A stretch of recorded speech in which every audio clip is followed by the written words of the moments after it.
நீங்க ஏதோ கேட்டுட்டே இருக்கீங்க, என்ன கேளுங்க, நாங்க பதில் சொல்றோம். நீங்க விட்டுட்டு ஒன்றை இணைஞ்சிருக்கீங்க. ஆனா எதிர்க்கட்சி நீங்க இதுக்கு முன்னாடி பேசுறதெல்லாம் பயன்படுத்துவாங்க. தேர்தல் காலங்கள்ல நீங்க இதுக்கு முன்னாடி விமர்சனங்கள் முன்வைத்ததை மக்கள்கிட்ட கொண்டு போவாங்க.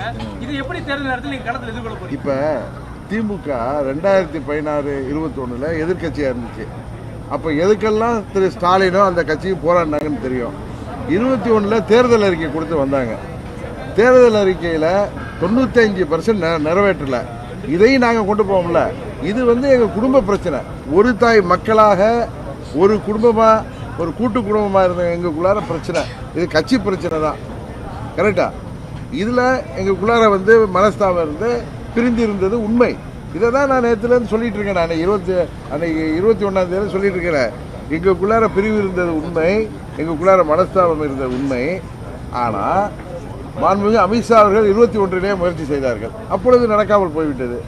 26 நாங்கள்லாம் ஒன்றா இருக்கணும்னா மாண்புமிகு அமித்ஷா அவர்கள் என்னிடம் பேசும் பொழுது மாண்புமிகு மோடி அவர்கள் நீங்களும் அண்ணன் பழனிசாமி அவர்களும் ஒன்றாக இருந்து இந்த மக்கள் விரோத திமுக ஆட்சியை நீங்கள் வீட்டுக்கு அனுப்புவதற்கு எங்களுக்கு உதவி செய்ய வேண்டும் என்று கேட்டார்கள். எங்களோடு வர வேண்டும் என்று கேட்டார்கள். அதற்கு நான் அவர் பார்த்த அன்றைக்கே அதற்கு ஒட்டுக்கொண்டு வந்துவிட்டேன். அது நடந்து 2-3 மாதங்கள் ஆகிறது. நான் சொல்லவில்லை, அதை அவங்க அதை ப்ராப்பராக எடுத்துகிட்டு போய் நாங்கள் ஒரு நேரத்தில் அதை செய்கிறோன்னு சொன்னாங்க.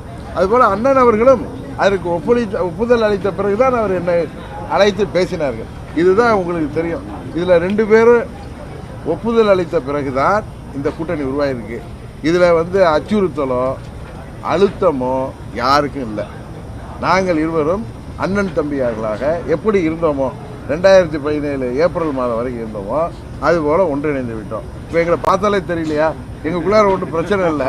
பங்காளிகளாக இருந்த ஒரே தாய் மக்களாக இருந்தவர்கள் இன்றைக்கு நாங்கள் பார்த்த உடனே சேர்ந்து விட்டோம். அவ்வளோதான். அந்த ஐஸ்லாம் பிரேக் ஆகிட்டு. அதனால் இனிமேல் நீங்கள் அதையே யாரும் உருட்டினாலும் போகிற இடங்களில் நாங்கள் 2 பேருமே அதுக்கு பதில் சொல்லுவோம். ஒன்றாக செல்வோம், ஒன்றாக பிரச்சாரத்துக்கு செல்வோம், தேவையான இடங்களுக்கு ஒன்றாகவே செல்வோம். அதனால் இதெல்லாம் நாங்கள் மறந்துட்டோம்.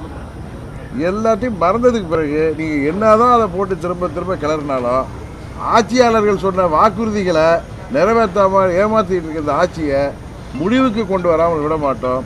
புரட்சி தலைவர் ஆட்சி, அம்மா அவர்கள் ஆட்சி, எங்களது என்டிஏ கூட்டணி ஆட்சியாக தமிழ்நாட்டில் உறுதியாக ஏற்படும். தமிழ்நாட்டுக்கு வேண்டிய அத்தனை திட்டங்களையும் என்டிஏ கூட்டணி சார்பாக நாங்கள் நிறைவேற்றி தருவோம்.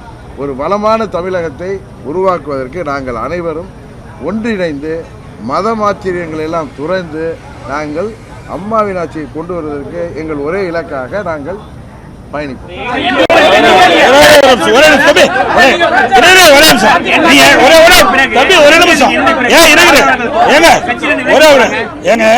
வைகோ எந்த அளவுக்கு திமுக பத்தி விமர்சனம் பண்ணார், எந்த அளவுக்கு ஸ்டாலின் பத்தி விமர்சனம் பண்றாரு, அதெல்லாம் கேட்க மாட்டேங்கிறீங்க. அதெல்லாம் உங்க தொலைக்காட்சியில் போட மாட்டேங்கிறீங்க. அதோட பேசின எந்த தலைவருமே பேச கிடையாது. அவ்வளவு மோசமா பேசின அந்த வைகோ ஸ்டாலினோட இணைஞ்சிருக்காரு. அதுக்கு பிறகு காங்கிரஸ் எந்த நிலையில் இருந்தது? எமர்ஜென்சி கொண்டு வந்தாங்க, அப்புறம் மிசா சட்டத்தை கொண்டு வந்தாங்க. அப்பொழுது திமுக என்ன சொல்லிச்சு? எமர்ஜென்சினால மிசா சட்டத்தில் நாங்களாம் சிறைக்கு போனோம், படு துன்பத்தை அனுபவிச்சுன்னு சொன்னாங்க. அதோட இன்னொரு வேடிக்கை, மேல் தளத்தில் ரெய்டு, அறிவாலயத்தில் மேல் தளத்தில் ரெய்டு, தரைத்தளத்தில் கூட்டணி. அப்படிப்பட்ட கட்சியெல்லாம் கூட்டணி அமைக்கின்ற பொழுது எங்களுக்கு எந்தவித ஒரு சங்கடம் கிடையாது, மன வருத்தம் கிடையாது. ஒருமித்த கருத்தோட நாங்கள் செயல்படுறோம். ஊழல் ஆட்சி, வாரிசு அரசியல், குடும்ப ஆட்சிக்கு முடிவு கட்டிக்கிட்டதாக ஒன்றாக இணைந்திருப்போம். வெற்றி பெறுவோம். நன்றி.